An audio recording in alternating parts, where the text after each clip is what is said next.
Hello and welcome to this free online course for CBSE and NCERT students. My name is Emeth and I'm the Chief Course Instructor here at Gyaniversity, and I'm excited to introduce you to our free practice questions course. This course contains over 500 practice questions arranged by topic.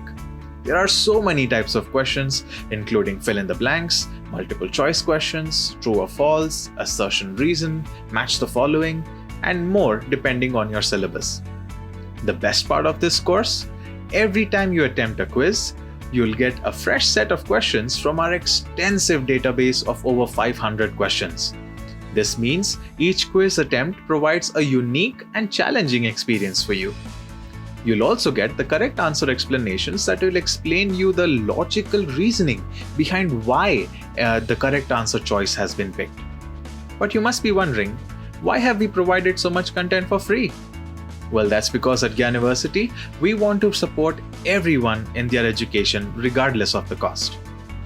But remember that this free course is just the beginning.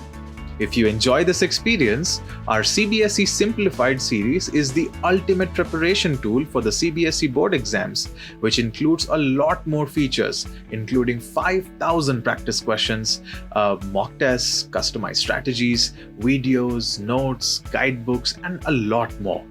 But for now, sign up for free, enjoy this course, practice all the questions, and all the very best for your preparation.